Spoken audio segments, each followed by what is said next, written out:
It is Wednesday,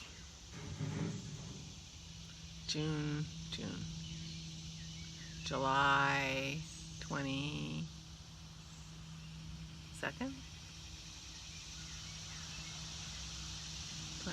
maybe.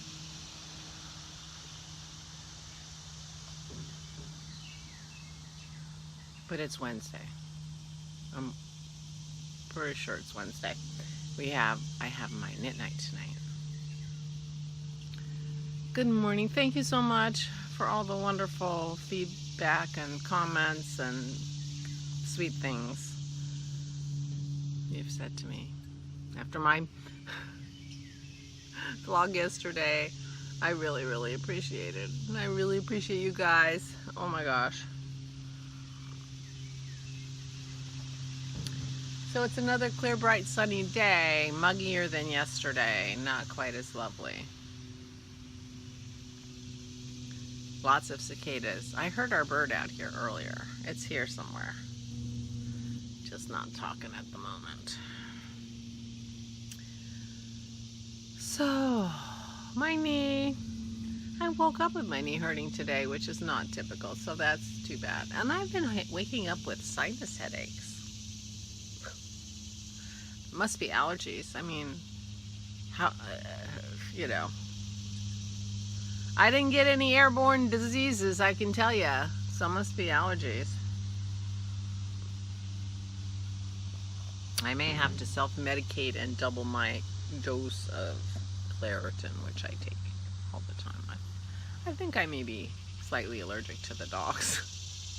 So I take Claritin because I'm not getting rid of the dogs.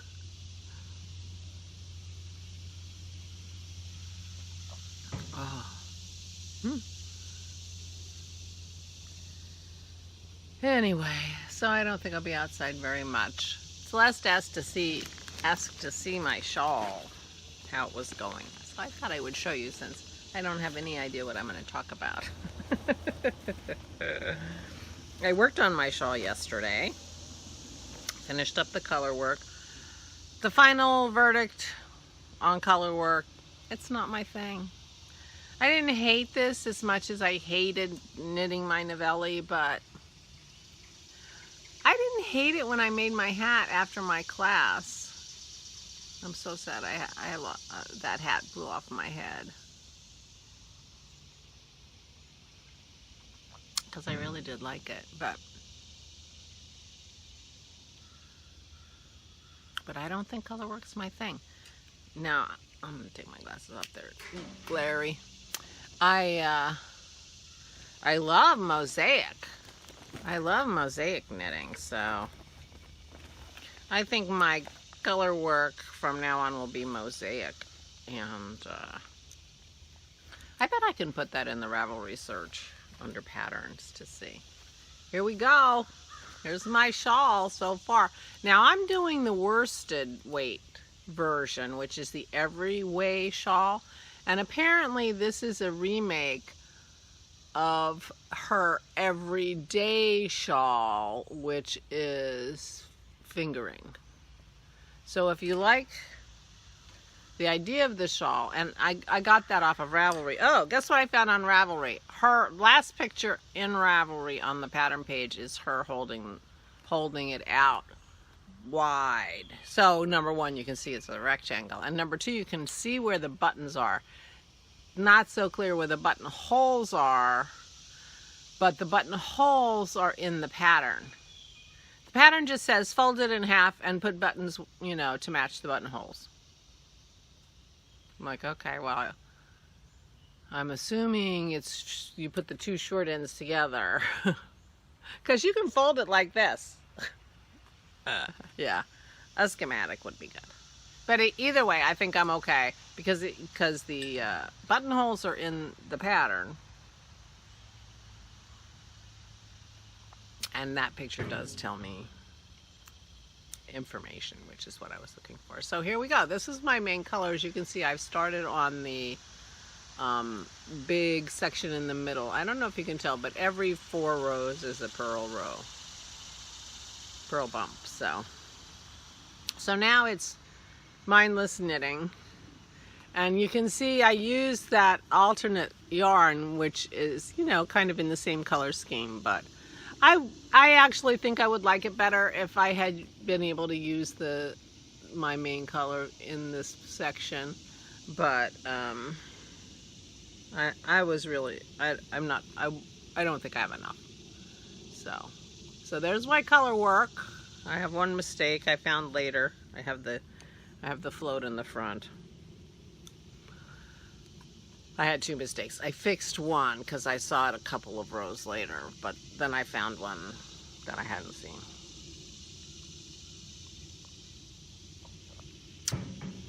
So there you go. I just saw it, and I don't even have my glasses on. Can you see that right there? Oops, is that a bug? Right there. My float is in the front. But I did the color work. Oh, there's my back of my color work. Huh. It's only 2 stitches, so it's easy to have a neat back. I did my color work on a size 11 needle, and the rest of the body I'm doing on a 10.5. And it appears to be perfectly fine. It might be a little bit in, but I think, you know, when I block it, it's going to be perfectly fine. So I'm not worried about that. So anyway, here's my shawl. And I'm liking my colors. And it does feel a little abrupt. You know, I'm not sure how. The main color has a little bit of fuchsia in it, but it's not very much. So it's looking a little color blocky to me, as opposed to, I'm not sure how I would describe what otherwise. But I think it's going to be lovely and warm and squishy, and I'm going to wear it. But this is the worsted version. I did hear back from someone on Andrea Mowry's team saying there was no schematic. But, you know, no schematic, but here are the dimensions. She should just put that last picture in her pattern, and at least it would be obvious it's a rectangle, and, you know, would give a little more information. So, but I decided not to be that person. I didn't email back and say that.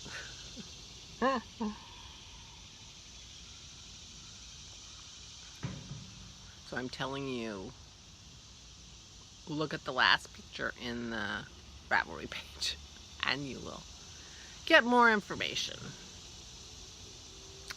So I knit, as you can see, because I was 3/4 of the way done with the color work yesterday. So I finished the color work and then started on the main body of the shawl, which is mindless knitting for the most part, although I did have to unpick one row when I purled instead of knit. Who does that? Who purls when they don't have to? Anyway, so I had to unpick one row because I forgot that I was on the purl bump row, which is a wrong side row, and so you knit it, and I purled it.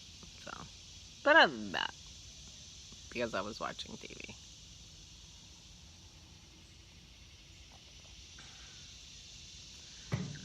Saw a very interesting show on the Sonden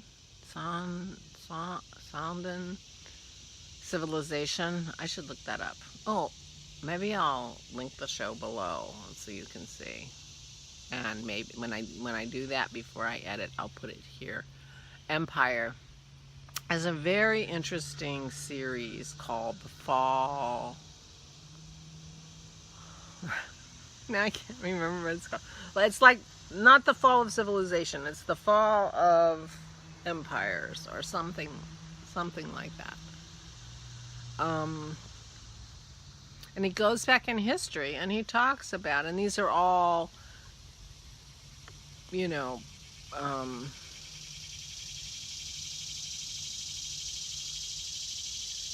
empires or civilizations who rose in the past history and for a while and then declined. And, you know, so he talks about how they rise and how they decline and why they decline, which I think is very apropos.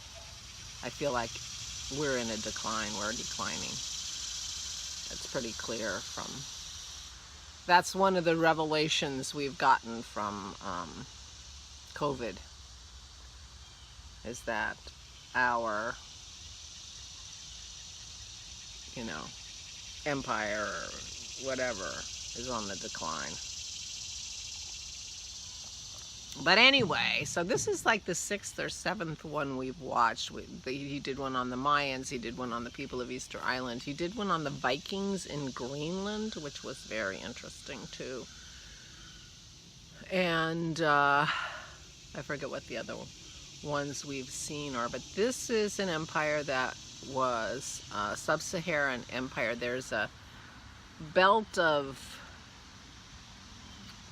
it's kind of borderland, and the word in the local language for it means like shore, because it's like the shore between the land of the southern Africa and the Sahara. You know, it's like the shore. But anyway, I'm not saying this very coherently, and it might actually get edited out. But there was a big empire in sub-Saharan Africa in the 1400s and 1500s. And, you know, it was talking about sort of how it rose and why it collapsed. Maybe it's called Collapse of Empires? I don't know. I'll put it below. I'll put it here. I'll figure it out before I do my editing. And it was really interesting because we learn absolutely zero history in the United States. History of Africa. Zero. I mean, we only know about Zulus because of the movies, you know, that kind of stuff. Of course, I don't know what they're teaching in history in the United States now, but I have no confidence that it's better now than it was. None whatsoever. And we learned absolutely nothing about Africa. We learned a little bit about Egyptian history, because it's glamorous and cool, and you know, and pyramids. But sub-Saharan Africa, nothing. Is not on the curriculum in the United States, as far as I know, which is terrible. My daughter teaches a class on the history of Africa, though. She's a history teacher, professor, history professor, and she does have a class on the history of Africa.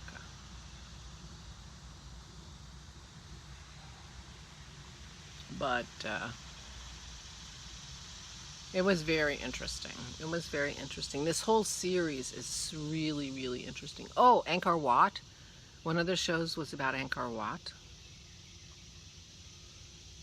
Yeah, fascinating.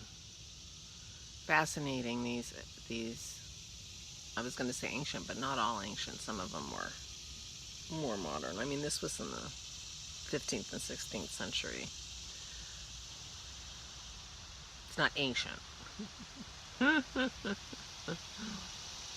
But, you know, things were going on in sub-Saharan Africa while Columbus was sailing the oceans blue. So anyway, so we watched that. It was 2 hours. It was fascinating, really fascinating. And this guy does a lot of work so that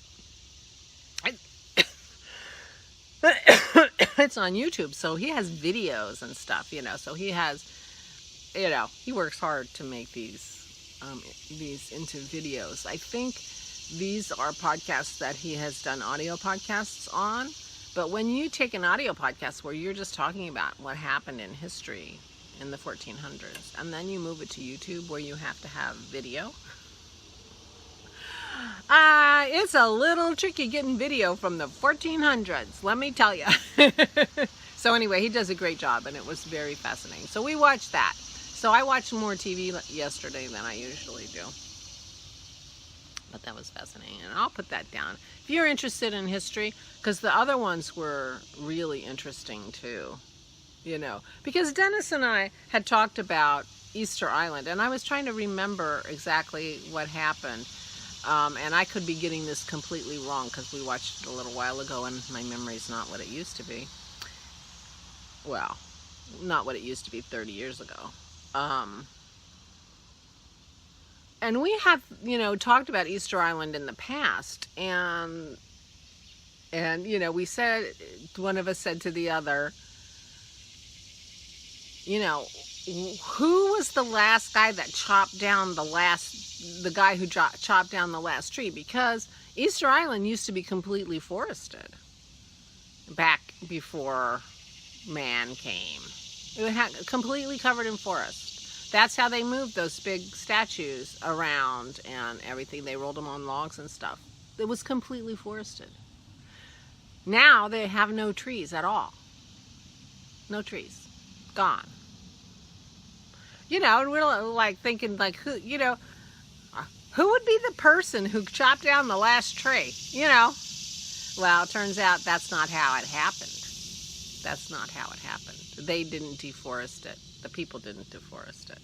Oh, maybe I shouldn't tell you what happened because I'm not sure I remember exactly correctly. So I could sit here and tell you a lie, and I might do that. But I recommend watching it. It was really interesting. But I think it was some kind of some kind of a rodent that came on the ships ended up decimating the forest in some way. It wasn't the people. Well, it was the people because they brought the rodent. But anyway, fascinating stuff.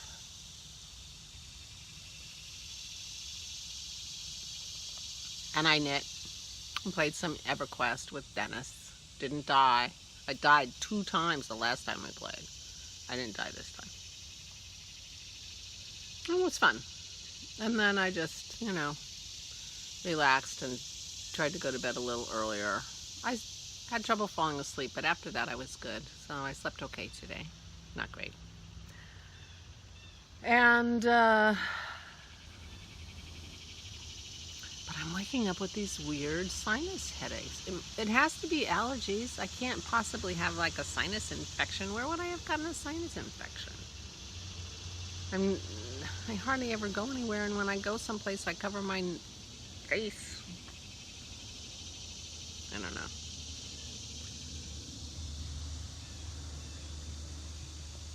But since I have to take Advil for my knee, it also fixes my headache.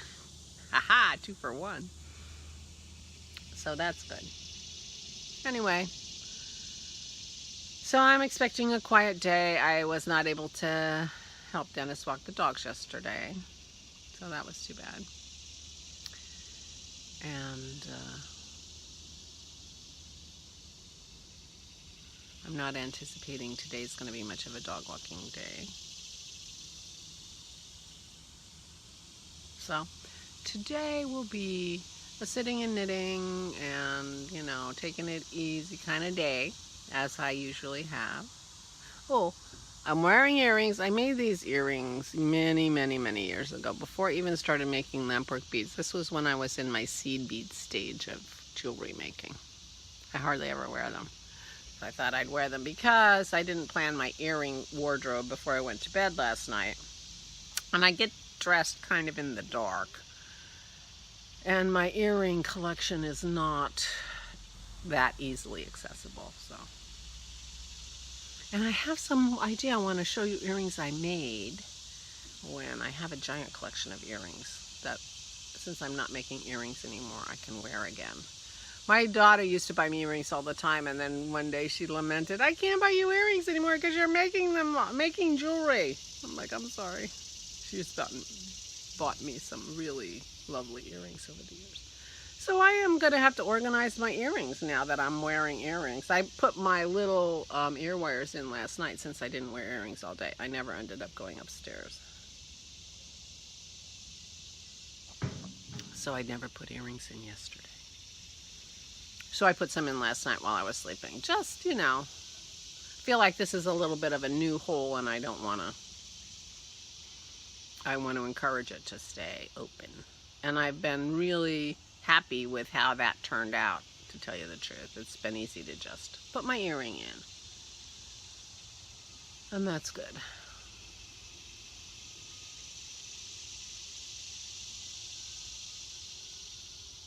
I hear a rooster. Do you hear a rooster?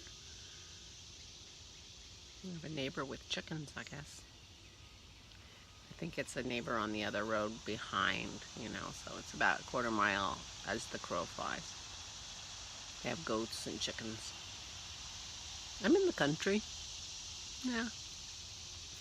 Dennis wants to have chickens. Eventually.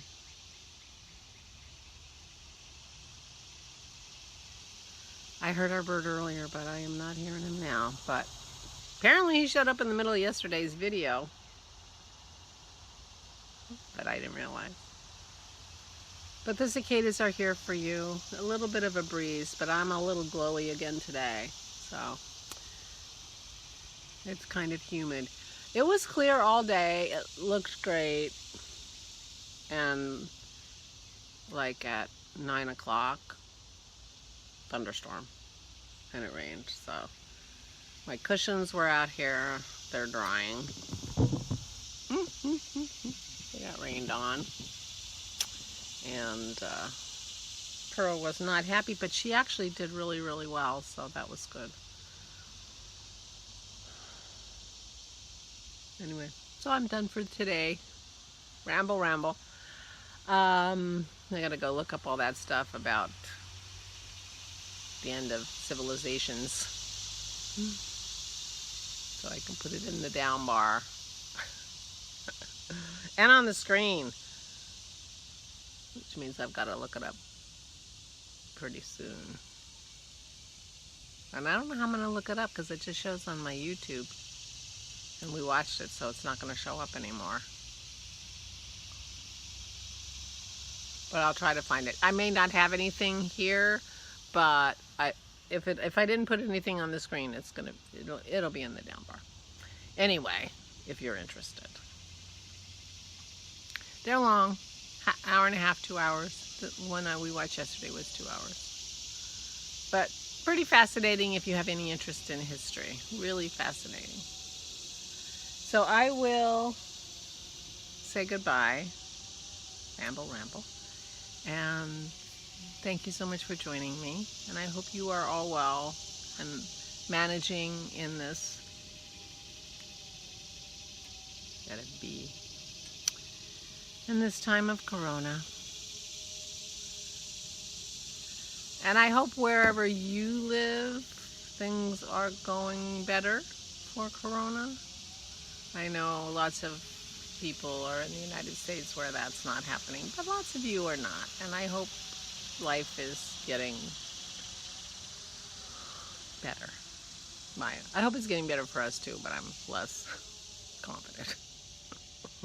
Anyway. I will say goodbye. Stay well. Stay well. Please be careful. Stay safe and stay sane.